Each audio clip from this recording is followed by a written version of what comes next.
Our next mansion story is called Spooky Tenants from October 1969. This is apparently a short story from Walt Disney Comics Digest, but it's not a comic strip. It's a text-based short story with some illustrations, I think. The only version of this I found is on the Haunted Mansion's fandom wiki, which posts the pictures and then has what purports to be the full text of the story just in the body of the wiki article, and I'm just taking it at the wiki's word that this is what was printed in the actual magazine, but the scans are cropped to just the images, so I don't know. This could just be someone's fanfic that they're trying to Mandela effect us into believing was printed in this magazine, like a really low-stakes version of Wag the Dog. But I have no particular reason to not trust the Haunted Mansion fandom wiki, so I will take it at their word that this is how the story goes, unless I'm proven otherwise at some point in the future. Now, this is the first, but not the last mansion story to feature Mickey and the gang, as Goofy has been dealing with some annoying ghosts. Goofy, I just painted those steps, protested Mickey. Sorry, Mick, but I'm too tired to move. I haven't had a night's sleep in 2 weeks. All night long, this guy rides his bicycle right through my room. A guy rides his bicycle through your room? Said Mickey. Yes, and there's another guy that sits on the stairs and shuffles a pack of cards and laughs. Sometimes, when talking to Goofy, Mickey felt he had come in the middle of the Late Late Show. Which means On the Open Road is just a carpool karaoke number. Well, I don't really mind them, Goofy went on. They don't hurt anything and they sure don't need anything. But they're so darn noisy. So Goofy naps at Mickey's house while Mickey researches the ghost's identity. Remember the old Harker house? Mickey asked his friend. It was torn down a little over 2 weeks ago. There was a story about it in the paper. Everyone always said that it was haunted. Well, I looked it up in the library. I think the ghost with the bicycle must be old Jonathan Harker. Jonathan Harker? From Dracula? That's a pretty big name ghost to end up with Goofy. The ghost with the cards would be Jonathan's nephew, Ebenezer. He liked to play cards.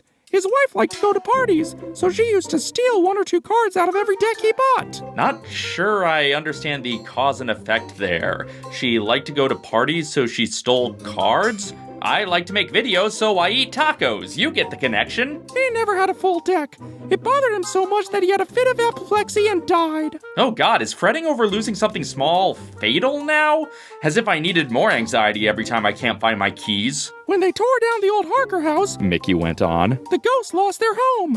I suppose they wandered around for a night or two and then found your place, which is, well... I know, said Goofy with a good nature. It's kind of run down and spooky looking. Well, yeah, your address is still listed as a bounce house, even though it hasn't been a bounce house in 17 years. Get your crap together, Goof. I'm sorry, Goofy, said Mickey. But this is an awfully ordinary house. Your ghost could be at a really great haunted house. So Mickey lures the ghost out of Goofy's house by negging Goofy's house. The house I'm thinking of will be perfect for the Harkers. It was built for ghosts. I like this backstory. There's no sea captain or Master Gracie. Nobody ever lived in the mansion. It was always built exclusively for ghosts.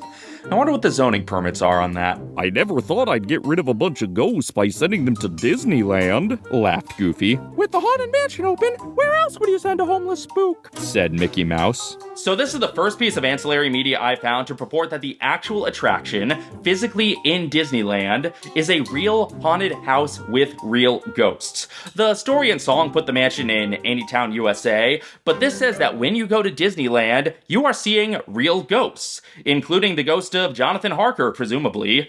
But otherwise, it's not really an adaptation of the mansion, it's just a story set in a world where the mansion is real, so I can't really judge it as a translation of the mansion's story and tone to a new medium, but as a potential backstory for some of the ghosts, it works as well as any. And we're not quite done with the movie continuity yet, because it continued in comics in Disney Adventures magazine.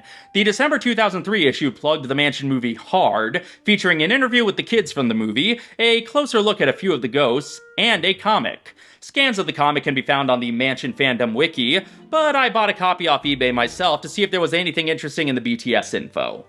There wasn't really, but it is very funny that the cover places the Mansion movie side by side with a slightly smaller showcase of a movie that would go on to win 11 Oscars. And it's funny that ordering this on eBay cost me a spooky $13.13. The comic in this issue is called Cookie Creeps, about young twins named Ty and Madison selling cookies for a school trip. And Madison wants to sell cookies at Gracie Manor, even though Ty's too scared. Well, until he sees the suits of armor and can quote Holy Grail, and then he just barely avoids getting hit by a knight. Ezra and Emma find the kids, and then a scary ghost starts chasing them. The ghosts chase Madison into the secret passageway while Emma and Ezra escort Ty outside. Madison skips the fan service hallway and goes straight to Jennifer Tilly, who doesn't really contribute much because Emma and Ezra immediately usher Madison outside again just in the nick of time as the scary ghost shows up. Meanwhile, Ty's outside and runs into the singing bus, who are just as unhelpful as they are in the movie. But at least Ty got over his fears long enough to befriend the singing bus, while Madison is filled with new fears. And they escape the mansion with Madison vowing never to sell cookies again, much to the scary ghost's chagrin. He just wanted a cookie! Wah, wah, wah, wah. Trespassers don't get cookies! Then there was another mansion comic in the winter 2004 Comic Zone issue of Disney Adventures called Monster Makeover. Unfortunately, the Mansion Fandom Wiki only has scans of 2 pages of the comic, and it considers the rest to be lost media. Fortunately, eBay still exists. Yeah, I scanned it. Links in the description. The crew of Space Extreme, TV's most extreme home decorating show, arrives at Gracie Manor. A crew consisting of the host Phil, the producer Rita, and the cameraman Larry, and his camera that he calls Tony. So I guess in this case, some jerk is the camera. The crew barges in uninvited, which annoys Ramsley, but he takes the opportunity to mess with them. Given that this was the extreme early 2000s, Phil begins redecorating by sledgehammering paint everywhere, and a ghost sneaks up on him, and Larry tries to warn him, but another ghost trips Larry into the paint. Later, Phil tries to get rid of the old junk in the mansion, like Madame Leota. Just trying to get rid of the old junk that's actually in the Haunted Mansion. Are we sure Phil didn't produce the movie? So Leota summons ghosts to mess with them. Phil doesn't take responsibility, Larry tries to escape, but Ramsley is not done torturing the crew. So he gives them a taste of the zombie mausoleum. And that's the last straw. So the crew escapes into the night, and Ramsley's satisfied, until he sees that their damage is already done. They put a skateboard ramp in the ballroom! Wah, wah, wah, wah. These comics are cute, I guess.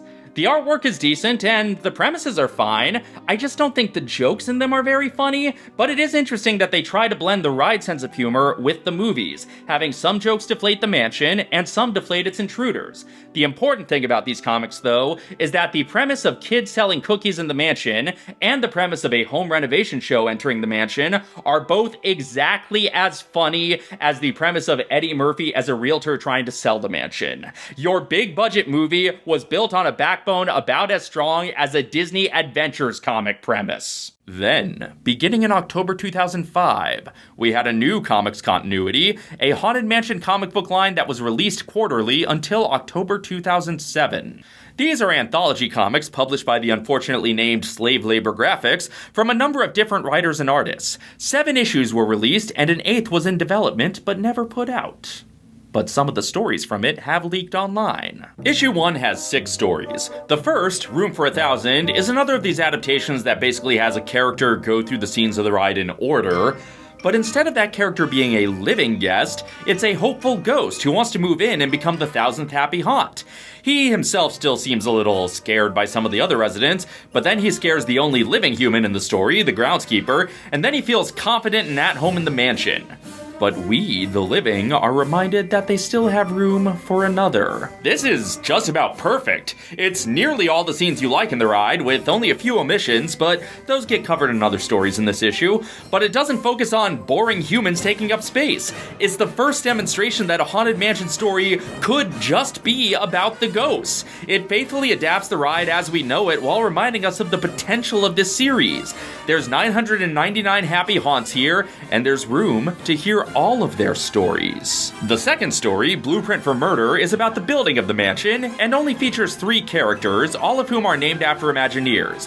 Mr. Gracie hires Mr. Coates and Mr. Davis to build the mansion for him, and as a probable nod to Claude and Mark's differing ideologies in building the mansion, Mr. Coates and Davis do not get along, and Coates plans Davis's murder, not knowing that Davis was planning the same thing for Coates. So this is revealed to be the backstory for the coffin occupant and the candelabra down the hallway. I like tying those 2 haunts together since they're so near each other in the ride, and yeah, as far as potential backstories for elements of the mansion go, this one works for me. The third, While the Fifi is Away, focuses on ghosts we don't get a lot of stories about, the ghosts in the pet cemetery. It's about a poodle who thinks her owner, the beating heart bride, misses her more than she actually does. Husband, I gaze nightly in search of you, yet I know you will never return to me. Why does my heart still beat for you so? And why does that little rat dog keep staring at me? It's pretty funny, and it adds some lore that outside ghosts can't go in the mansion and inside ghosts can't come out. The fourth story, Talking Heads, is about the beheaded knight coming to Madame Leota who doesn't realize she's dead. A spirit from beyond. How marvelous. My powers must be improving. I didn't even go into a trance, and yet here you are. But, Madame Leota, you yourself are... Just go with it. She's been dead for who knows how long. But I'll be darned if I can convince her of it. I see. I don't know how I feel about Oblivious Leota. It's a unique take, but I feel like I prefer Leota as a font of wisdom rather than her as a sort of Buzz Lightyear, oblivious that she's the same as those around her. The fifth story, The New Groundskeeper, is a little story about the groundskeeper, whose name apparently is not Clyde, but is in fact Horace Fusselbottom, and he is fired from taking care of the mansion and replaced by this 80s movie bully. But Horace gives an ominous warning that they won't like a stranger there, and sure enough, when the bully arrives, the ghosts just want to know where Horace is, and they chase the bully out to the point of the hitchhiking ghost following him home. So that's a good way to work in the one bit of lore that doesn't really work if you're just following a ghost who's not leaving. It's a different interpretation of the groundskeeper role than his usual scaredy cat self. You know, the version that the first story in this issue went with, but I kind of dig that the groundskeeper and the ghosts have a cordial relationship here. That is a fun interpretation, that the ghosts have their token living friend that they like. The final segment is part 1 of an ongoing story, and we'll get to that in a moment, but issue 2 begins with another story about the groundskeeper and his secret. Uncle Theodore sings why the groundskeeper continues to work this job if he's so scared all the time. Turns out his wife is buried here, and he dines with her every night. I don't know if this shares a canon with the earlier groundskeeper story or not, since the wife seems to be the only ghost Horace has any sort of relationship with here, but it's a sweet little story. It's interesting that this is a story about holding on to the past, when so many ghost stories are about learning to let go of life. But this is also a story about how learning to live with your fears can lead to something rewarding, and I'll take that over the movie's handling of facing fears. The next story in issue 2 is called Lenore Meets the Haunted Mansion, and no, it's not an origin story for the Raven. This is a crossover with SLG's original character, Lenore the Cute Little Dead Girl. I don't know anything about this character beyond her appearance in the story, which involves her going to the mansion because she's trying to sleep and she's annoyed by the noise. She moves through the mansion and riffs on various elements of it, and in this case it seems to have elements of being a real haunted mansion and elements of being a theme park attraction. She gets to the source of the noise, the 20,000 Leagues organ, and then she gets distracted and doesn't move through the rest of the mansion. Much like the movie, here Lenore's jokes are kind of deflating the mansion rather than enhancing it, but I accept that more here because it's coming from another spooky being and not some dumb mortal, and also this isn't a feature film. Still, I imagine this works better as a Lenore comic guest starring the Haunted Mansion than it does as a Haunted Mansion comic guest starring Lenore, but I don't actually know. Lenore devotees would have to answer that for me. The next story, The Woman in Black, is about a young boy escaping the terrifying Woman in Black by hiding out in the mansion where he meets a ghost boy named Victor who takes him to Leota. There's still more stuff about Leota being confused, and that's just gonna be a running thing here, isn't it? But Leota does still have wisdom, and she tells him that he doesn't belong and that he needs to face his fears. So he faces the Woman in Black, only to discover that she's only looking for her son, Victor. So once again, we have a sweet little twist, and a much better use of the facing your fears idea than Eddie's son went through. I'm not saying this entire comic series is an apology for the movie, but I'm not saying that either. The Big Nap is the first of our stories to focus on the hitchhiking ghosts, and it's a wordless little story about Gus and the circumstances that led him to being a prisoner, and then a ghost, and then a hitchhiker.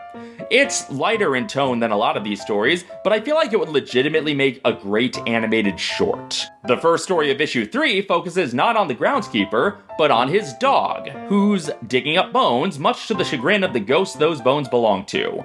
But when they find out he's bringing the bones to orphan puppies, they decide they can spare them. We have had as many sweet twists in these stories as we've had creepy twists. I like that the individual stories are allowed so many different tones. Next is The Mummy's Curse, a short little backstory for the tea-drinking mummy, who was cursed with 1,000 curses by Anubis, and had to pass them all on to others, and he feels he may be responsible for the curses on Gracie Manor. Of course, his companion doesn't really hear his confession. Next is the Peppermint Girl, where two boys sneak into the mansion and fall for a wallflower in the ballroom, so they each race to remove themselves from the land of the living first so they can be her dance partner. And yet, each attempt is unsuccessful. The darkly comic twist is that neither of them realize they're both dead, and they're both too wrapped up in their competition to actually dance with the Peppermint Girl. I love this, it's so sitcom-y. It's just like Frasier and Niles competing over a girl and being so focused on the competition that they don't realize that they both have a chance if they just made a move. Look, when I said I wasn't going to tie every video back to Cheers and Frasier, I lied. Issue 4 begins with the first installment of a second ongoing story. Again, we'll get to all the ongoing stories later. The second story is Big Game, about a hunter who has bagged all manner of mythical creatures, but what he wants is to hunt a ghost. So he goes to the mansion and selects his prey, and he chooses the Executioner, presumably based on his doorman abilities. But the only way he can tussle with the ghost is to become one himself. So he ingests some poison, and is immediately welcomed as a mansion resident and doesn't have a chance to hunt, leaving his sidekick stuck out of luck. Then we return to the pet cemetery for Night of the Ghost Fleas, in which our dear Fifi is frustrated by fleas, and frustrated by trying to follow the logic of ghost rules, and even annoyed by the hitchhiking ghosts themselves. It's another piece where the humor comes from deflating the mansion rather than working with it. The jokes are amusing, but it's far more of a mansion parody than a mansion story proper. No wonder it's written by the same writer of the Lenore story. Still, in an anthology, it's okay if some of the pieces take a more irreverent tone with the source material. Issue 5 begins with the Dynamite Party, and it's the backstory of the Dynamite guy from the Stretching Portraits. Basically, he's a real jerk to his wife, he gets an invite to a party at Gracie Manor, he goes pantsless just to spite her, and he can't see what's going on, so he's oblivious to the hauntings and the spookiness, and his inability to see leads to him sealing his own fate. So it's the Lockhorns meets Mr. Magoo meets Grunkle Stan, I guess. In the next story, Blue Loup-Garou, the mummy asks the werewolf why he's so sad. The werewolf explains the story of how he got trapped in the mansion, but that's not really what's making him sad. What's making him sad is that there's nothing to eat because even the fish are ghosts. Wah wah. Then another installment of an ongoing story, and then the Pickwick Capers, the backstory for Pickwick, the chandelier ghost. Pickwick had a fear of heights instilled in him at a young age, so he became a great cat burglar by sneaking under things. A mysterious stranger at a bar challenges him to steal the pirate gold from Gracie Manor. So he manages to sneak in underneath. But it turns out it's not heights that do him in, it's depths, as he can't survive the stretching room. But he got over his fear of heights, so that's something. This feels the most, ironic prequel joke version of all these stories. It's like, oh yeah, that high up guy, he used to be scared of heights. It's like, things used to be the opposite of how they are now. James Bond didn't used to care whether his martinis were shaken or stirred. But, it's cute. Issue 6 is, mostly ongoing stories, but the one sort of standalone story in it is Doom of the Diva, the backstory for the opera lady, Baronessa Elda. Despite being an operatic talent, her career has taken a downturn due to her difficult reputation, but she gets invited to sing at Gracie Manor. She's confused when she has no audience, but when she starts singing, the ghosts start arriving.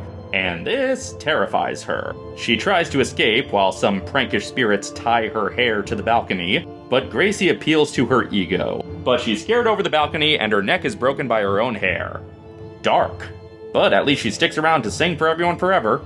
Issue 7 begins with another wordless hitchhiking ghost story, Laugh I Thought I'd Die, featuring Ezra. Ezra apparently sells novelties and gags. But when sales start to go down, he scours the world for new gags and discovers a Chinese finger trap in this sequence that is, probably not the most culturally sensitive thing we've encountered here. And he's stuck in the finger trap and, laughs himself to death, I think. And then he gets invited to the mansion where he annoys all the other ghosts with his gags, so he's hitchhiking for a way out.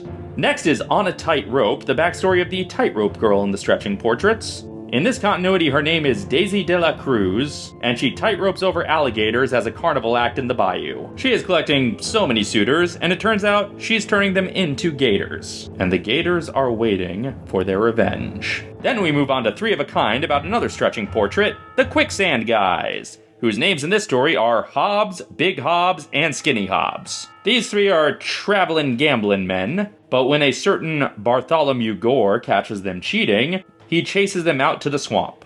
Of course, they come across quicksand, and when they can't decide how to cross it, they decide to gamble for who should carry each other. And they continue to be stuck there to this day. Issue 8 was never released, but 2 stories from it were leaked. The first is Preaching to the Choir, which is the backstory of the little ghosts that come out of the organ. Turns out they're a school bus full of dead children. Yeah, this one's dark, and the bus driver is the creepiest thing we've seen in these comics so far. The other is the last of the hitchhiking ghost stories, The Doctor is In, about Phineas. Or as he's known here, Dr. Phineas Q. Hackenbush. He was a flim-flam medicine man who sold a bunch of snake oil to a bunch of suckers, but when he's chased out of town, he falls to his death. So he's invited to the mansion, where he tries his tricks again, and ends up making the ghosts think they're sick, I think, much to Madame Leota's confusion.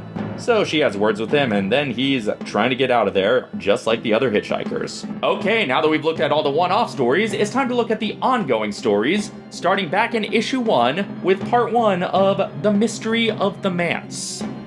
The Hanging Ghost Host checks in with us after we've read the other little stories in the issue. Yes, the Ghost Host was once William Gracie, the first mate on the sailing ship Pomona. When Captain Pace is facing a dangerous storm, despite the crew's protests, Gracie discovers that Pace has been secretly gun smuggling and not sharing the profits with the crew. Gracie confronts Pace, but then the storm starts breaking the ship, and Pace is stuck tied to the ropes. Rather than free Pace, Gracie, in his anger, cuts his head off and puts his head in a hat box. Ah, see what they did there? And at the point of the story's publication, the Hatbox Ghost was still missing in action, so this wouldn't have been like a deep cut, but still a deep-ish cut for this story to use. And that was how William Gracie became Captain Blood. The story continues in issue 2, which is as much a Pirates of the Caribbean comic as it is a Haunted Mansion comic. From that day on, it was all yo-ho, a pirate's life for me. But as the age of piracy is over, Gracie plans his escape from this lifestyle, and it involves betraying his entire crew in exchange for safe passage to New Orleans. In issue 3, the Pirates of the Caribbean connections come to a close as Gracie arrives at Lafitte's Landing.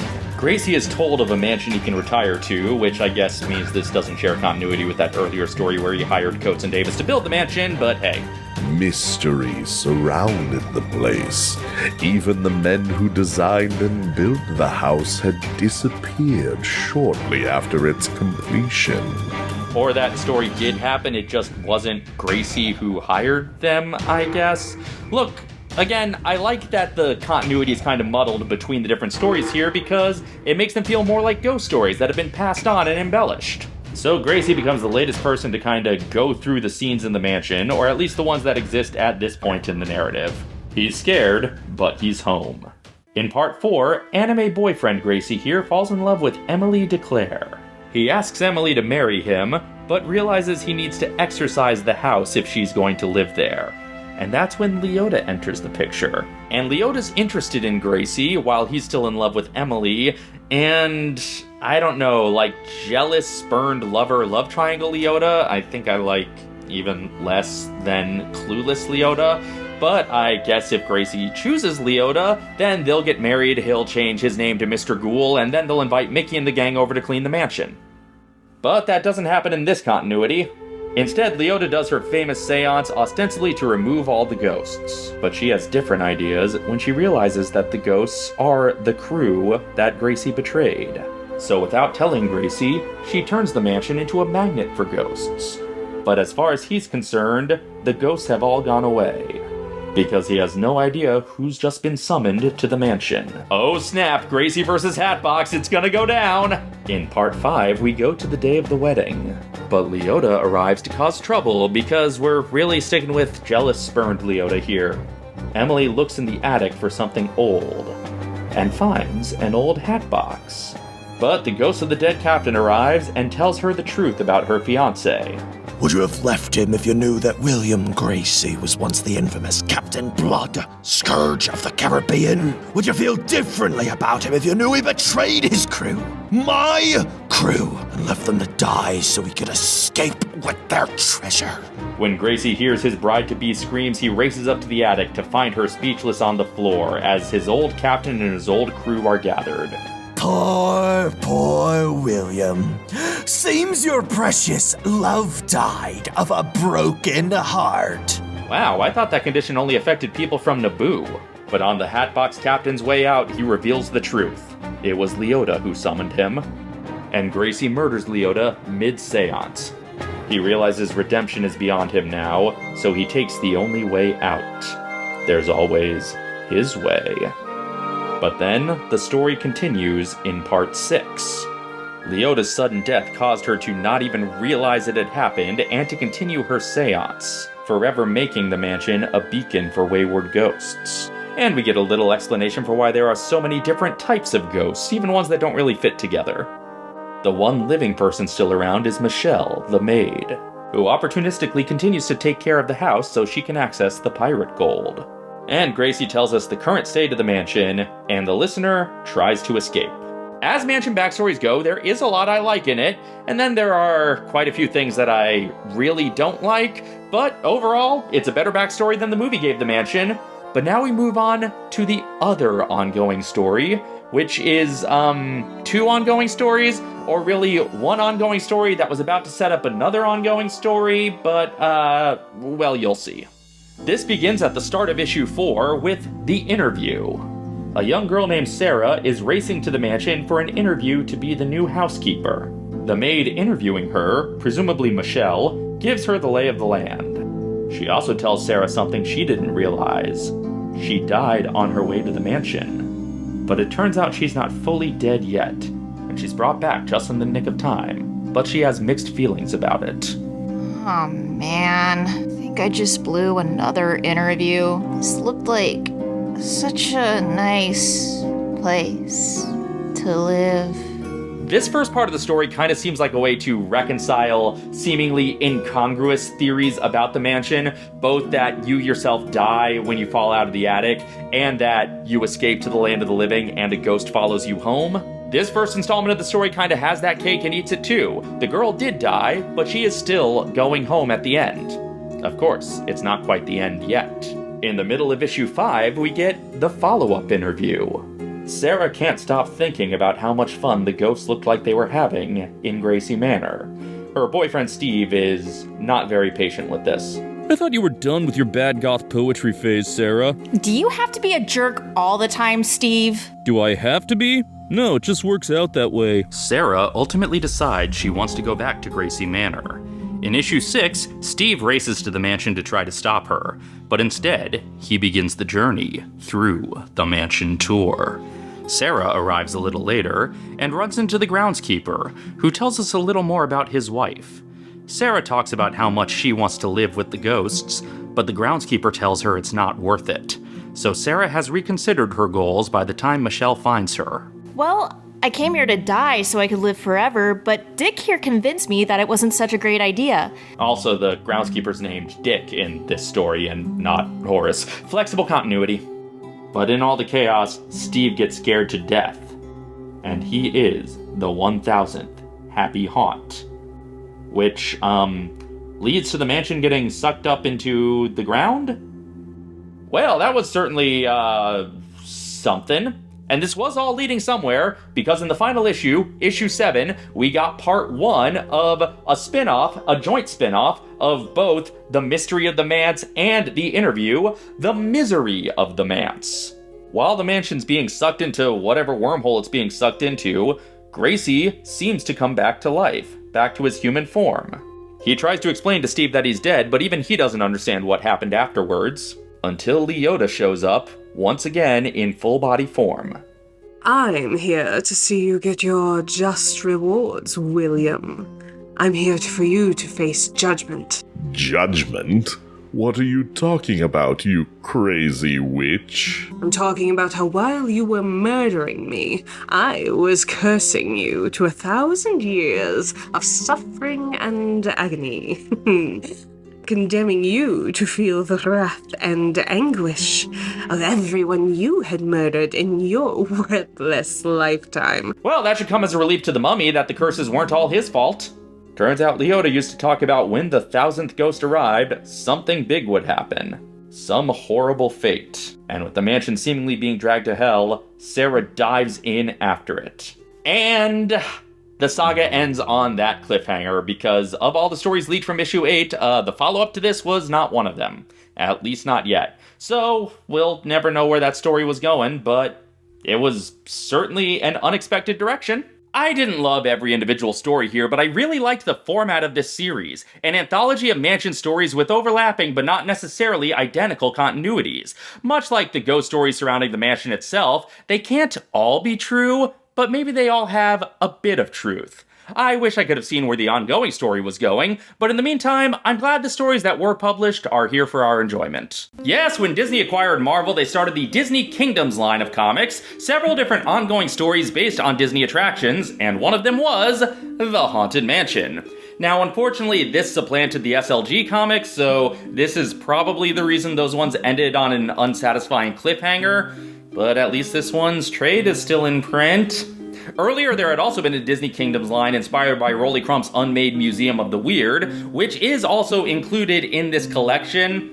And I haven't read the Seekers of the Weird comics yet, but flipping through it here, it doesn't seem to feature any characters who actually made it into the mansion attraction. So while that does count as being mansion adjacent, I'm not covering it here. If I'm not including Phantom Manor adaptations, I'm not including adaptations of unbuilt things. Now, unlike the SLG comics, this is a single ongoing story with a single continuity, but right off the bat, tribute is paid to the varying different backstories given to the mansion, with a collection of locals telling creepy old stories about the creepy old house. Then we meet 15-year-old Danny and his explorer grandpa. Is this somehow also going to be an adaptation of that Iceploration show that used to be at Busch Gardens? Do you know where you're going next? To the top of the majestic and snowy Matterhorn. Hey, at this point, climbing the real one is probably less painful than riding the ride. Or maybe not, since Grandpa dies in an avalanche and Danny's life is in a malaise after that. But one lonely night, he receives a vision of Madame Leota, begging him to come to the mansion. Danny, come to the mansion now. Your grandpa needs you. It's your grandpa, Marty! Something's gotta be done about your grandpa! So Danny summons all of his courage. I could check it out. It's just a house. A house you now know for a fact has something supernatural going on with it, but hey, whatever you need to cope. So Danny starts to move through the mansion, and it starts out being another character goes through the scenes of the ride in order story, but with a few changes. Notably, Danny does not see a hanging body, at least not yet. The changing paintings actually come to life, and the subjects of the paintings start chasing Danny until they chase him into the seance room. Enough! How dare you enter my chamber? You will leave my guest alone. So if our protagonist is Leota's guest, I guess technically in this story, Leota is the ghost host. No disrespect to Pete Renaday, but they should have just had Eleanor read the host lines for story and song. I am the great and benevolent Madame Leota. Benevolent in this continuity, anyway. Leota tells Danny that she summoned him to break the curse of an evil sea captain who has taken over the mansion and trapped the ghosts, destroying them if they don't turn evil. Only a living person can break the curse. For reasons I don't quite follow, but I'm rolling with this much more happily than I am with the movie's confusing half-explained rules. And Leota claims Danny was the only one she could reach because of his connection with his grandfather, who is somewhere in the mansion. So once again, Madame Leota has summoned a mortal to help with the curse. But at least this time I don't have to tediously button mash against a giant spider. But how am I supposed to help? I saw the monsters from the paintings, but I haven't seen any ghosts. Wait, you haven't? I could have sworn this guy was a ghost. Yeah, he came from a painting, but still. But much like in the ride, Leota's seance is the linchpin. Once she chants her spell, now Danny can see ghosts. Danny agrees to do his best, but Leota offers one final warning. But you must avoid the attic. At all costs. You do not want to run into Constance the bride. Hopefully she doesn't come down to the ballroom like she did in that Connect adventure. The chapter ends on a cliffhanger as it turns out Danny's on the radar of both the captain and Constance. I'm coming for you, Danny. We've been dying to have you. In Chapter 2, the ghosts lead Danny to the ballroom for the swing and wake. But unlike in the Connect adventure, Constance dares not follow into that cursed room. Danny's confused that the cursed ghosts are partying, but Pickwick explains. I am Pickwick, and what better way is there to spend eternity than partying? You should see what we do for Christmas. It's a nightmare. Which is fine, it's just annoying that it's nightmare during Halloween, too. We already have 999 ghosts. How would you like to help us round it up to the epic 1,000? I'm reasonably certain that won't open a portal to hell in this comic's continuity. Pickwick explains that because the captain was one of the few people to die within the mansion, he was granted power over some of its magic. I guess it's like how if you keep dying at the same part of Super Mario 3D World, they give you extra power-ups out of sympathy. So it seems like the easy solution would be for Danny to die and then he can defeat the captain on his own terms. But Danny doesn't want to, so that's not an option. The first to fall under the captain's thrall were apparently the ghosts in the dueling portraits, who attempt to shoot Danny, but fortunately they have stormtrooper aim. When Pickwick asks why Danny's here, he reminisces about his grandfather and how he taught him about bravery. I've taken a few falls myself, Danny. It happens. What matters is if you get back up and try again. Your grandmother taught me that. She might have learned it from Leota talking to Jim Evers in an awkwardly shoehorned character arc moment, but she taught it to me much more organically. Do you miss her? Dearly. Someday I will find her again. Someday I'll find her, your long dead grandmother, my lover, your grandma, and me. Pickwick tries to cheer Danny up with the party, and his cheering up turns a bit sinister. You can tell from the red eyes, that can't possibly be good. Meanwhile, the painting subjects report back to the pirate captain, who monologues his backstory about what brought him to the mansion. Then on the dying breath of an old witch doctor, I was told a tall tale of a mansion that was haunted, but full of enough treasure to gift any pirate who found it more riches than a king. Me crew was sure that I had lost me marbles, but I knew this treasure was me destiny. I sailed far and wide, traveling to any and all haunted lands I could find, but none held what I desired. One day I chanced upon this mansion. As soon as I set foot on this land, I knew in me heart that this is what I had set sail for. The treasure would be mine. I plundered the halls and believed that the treasure would be deep within the flooded basement below. But instead, I walked the plank. Okay, but never mind that. You apparently found the submarine voyage sea serpent and the primeval world dinosaurs. Those seem like pretty big discoveries. The captain still has yet to find the treasure, but he thinks the mortal can help him. Meanwhile, Danny gives in and decides to party for a few minutes. Okay, maybe for a minute. May I have this dance? See, that's the way. Don't waste time in a suicide race with your friend. Just walk up and ask for a dance. So Danny starts enjoying himself, and the spell of the ballroom takes hold over him as he starts to forget why he's there. Chapter 3 begins with the captain's fruitless pursuit of the treasure. I've searched this black-spotted mansion for decades. I love the cutlass me death gifted me, but no amount of magic is worth being marooned. All I be needing is to find the treasure so that I may leave these hellish halls. This must be it. It has to be. If it took decades to search every room except one, I don't know if I'd be more relieved or annoyed that it was indeed in that last room. But it's a moot point anyway, since the room is, in fact, empty. Whoever crafted this mansion must have been a knave with a wicked sense of humor. Well, one of them had a wicked sense of humor, the other was just a fan of scaring children. So the captain decides once and for all he's gonna need the kids' help, and he crashes the party. And since the curse he put on the ballroom works too well, Danny's not scared. Not even when the captain turns the ghost scary. Only once he's physically removed from the room does the spell start to wear off, and he starts to remember why he's here, and that the captain is evil. And now, that evil captain is coming right for him, and his host Leota is nowhere to be found. He's gonna need a new guide to help him out of this predicament, but what ghost could possibly be powerful enough to stand up to the captain?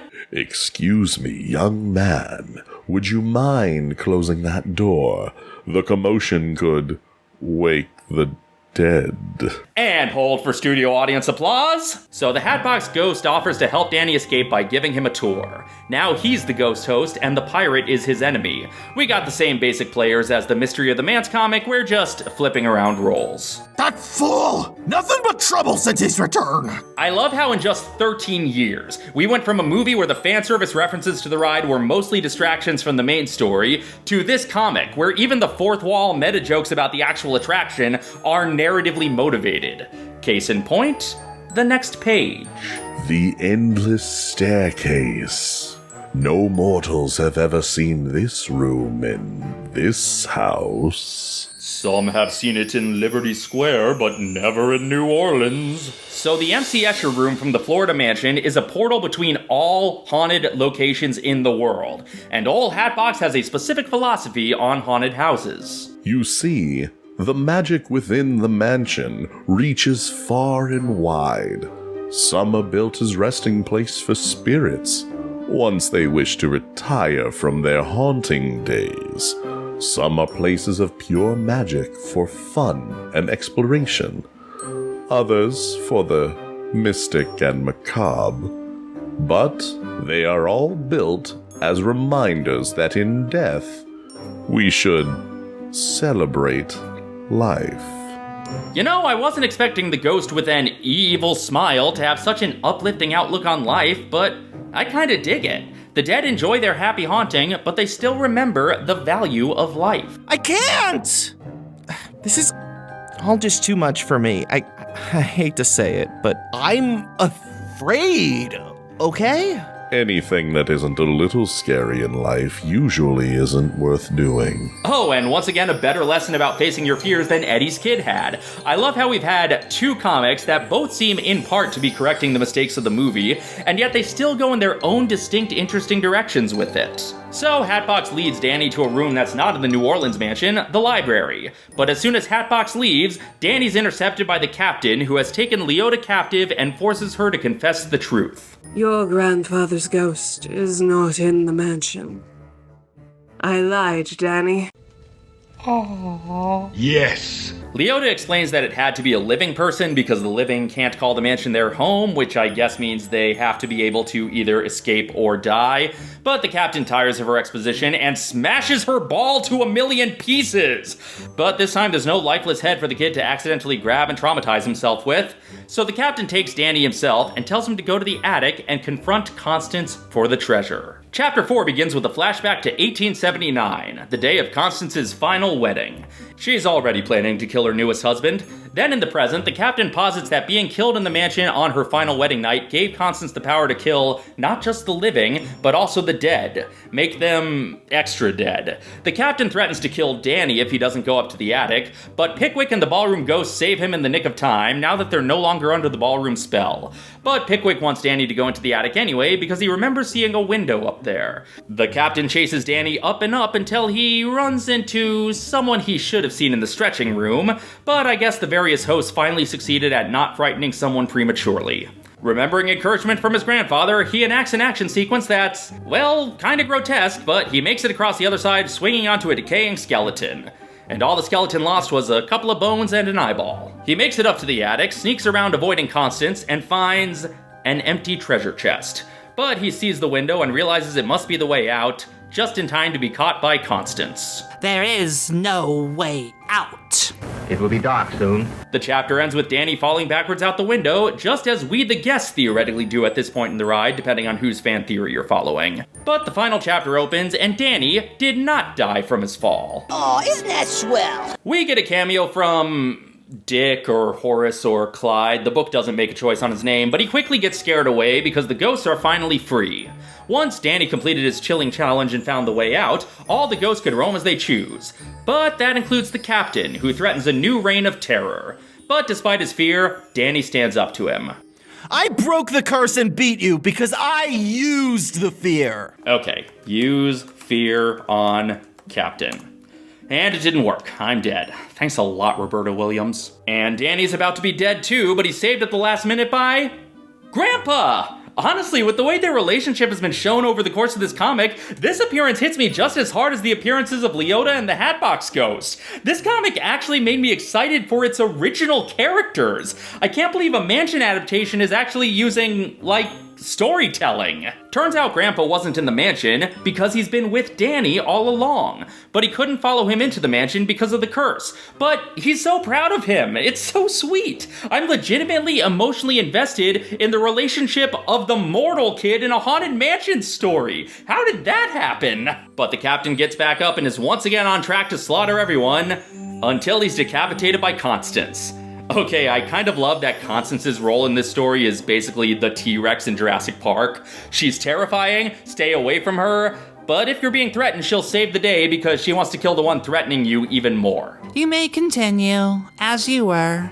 It'll be nice to have things back to normal before my wedding day. And besides, I hate pirates. They sing too much. Yeah, but I doubt this dead one was singing much about a pirate's life for him. Well, with the curse lifted and the spirits of the mansion restored, the option to come and go is ours again. That was all we wanted, true freedom. And we want to stay! See? How hard was that 2003 movie? The curse is lifted, now the ghosts can truly be the happy haunts they were always meant to be. You could have even had Master Gracie and Elizabeth choose to go to heaven, but the others choose to stay. It was so easy. Also, the curse being lifted means Leota can reform herself, and of course, the mansion itself was the treasure all along. The real treasure was the houses we haunted along the way. Leota apologizes for lying, Danny forgives her, and now that he can see ghosts, he meets his grandmother. Damn it, comic book based on a theme park ride? Stop making me cry over the family of what's supposed to be the boring human character. Danny's grandparents tell him to live his life, and they go off on adventures together. We get an epilogue with Danny talking about the current state of the mansion. Everyone's happy, except the captain. The captain's head is being kept away from his body to make sure he doesn't completely reform like the other ghosts and cause any trouble again. Well, the other comics started with the pirate captain's head being kept in the hat box. It's only fitting that this one ends with the pirate captain's head being kept in the hat box. Danny knows the town is still scared of the mansion, so in order to help the people understand, he puts up the original teaser sign for the attraction. How is this comic using fan service this well and still keeping to a core emotional story? What wizardry is this? Life has moved on for Danny too, and he and his family have learned to grieve together. Although grieving is probably easier for Danny now that he knows his grandfather is still around as a ghost, but, you know, he hasn't seen him recently. But he has seen some ghosts recently, some ghosts who followed him home. This book changed "a ghost will follow you home" from a sinister warning to an uplifting promise. That might be considered sacrilegious by some Mansion fans, but I think this story absolutely earned it. I loved this comic. It had just about everything I'd want from a Mansion story, except maybe the singing bus, but pretty much everything else, and it made me care about its own original characters, which is a real uphill battle for Mansion adaptations, let me tell you. It probably helps that at no point is this trying to fully explain the backstory of the mansion. This is just a story that happens in the Haunted Mansion, and it can coexist with others, as long as you give some characters leeway to switch allegiances. And as a Haunted Mansion story, it is one of my favorites. In fact, it's pretty much the original reason I'm doing this video. I initially had this idea long before the new movie was confirmed because I picked up and flipped through this comic years ago at the gift shop in New Orleans Square. And at the time, the only other real attempt I'd encountered to turn the Haunted Mansion into a narrative was the Eddie Murphy movie. And I was just blown away by how this comic did it so much better. And it opened my eyes to the many ways one could tell better stories about the mansion. So this one holds a special place in my heart, and it's still one of my favorites. I think it absolutely holds up. Now we move past the teens and into the 20s. On August 18th, 2020, while the original mansion was still closed because it was late 2020, a new graphic novel was published by IDW, a young adult comic called The Haunted Mansion: Frights of Fancy. Yes, this is yet a third comic book continuity. Fourth if you count the Disney Adventures comic set in the world of the movie. We open with an actual visible ghost host welcoming some foolish mortals to the mansion, but that's only a cameo. Our main character is the ghost of a young lady named Sydney Campbell, who's quite excited to join the world-famous Haunted Mansion. But Constance takes a disliking to her, so Constance is the antagonist. Not quite a scary, murderous antagonist this time, just like a hazing, mean girl antagonist. In the world building of this story, the mansion is both a retirement home for ghosts and a tourist attraction for the living, and the ghosts earn their keep by scaring the living guests. Unfortunately, Sydney is not a natural scarer, but she gets encouragement from the tightrope girl, who by this point was named Sarah Sally Slater. Sarah Sally Slater helps Sydney scare seashells by the sea, never mind. Sally's encouragement helps, but Constance challenges Sydney to make the place scarier than ever by the mansion's anniversary. Unfortunately, Constance sets Sydney up to fail further by teaming her up with some of the goofier ghosts. Yeah, in this comic, the dueling paintings are no longer scary threats in service of an evil pirate, they're just distracted, bickering goofballs. but it's pretty funny. Things go poorly for a while. Ghosts start leaving the mansion. Pickwick starts creeping on Sydney, which doesn't really end up going anywhere. And Sydney doesn't know what to do until she learns to use the strengths of the Gang of Misfits, whether it's recontextualizing their goofiness to be scary, or using their goofiness to lower a guest guard just before the real chills come later. So it's not an origin story for the mansion itself, but it is kind of an origin for the flow of the mansion attraction as we know it. And it's cute. It's another adaptation that I don't think I would want to be the Haunted Mansion story, but it's nice as a Haunted Mansion story. Not every iconic character is part of the story. Leota only gets a cameo, the Hatbox Ghost is an extra, and I don't think the Hitchhikers are anywhere to be seen. I don't know if there was a specific goal for this comic to focus on some characters who weren't part of this comic, although they couldn't resist using Constance as an antagonist again.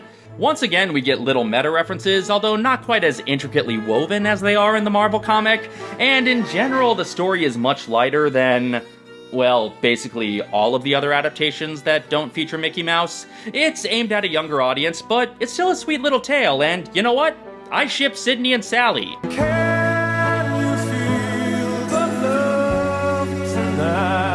That's why Pickwick was trying to swoop in. He knew if he didn't rush, Sydney would be Sally's dance partner forever. So hurry back, we would like your company.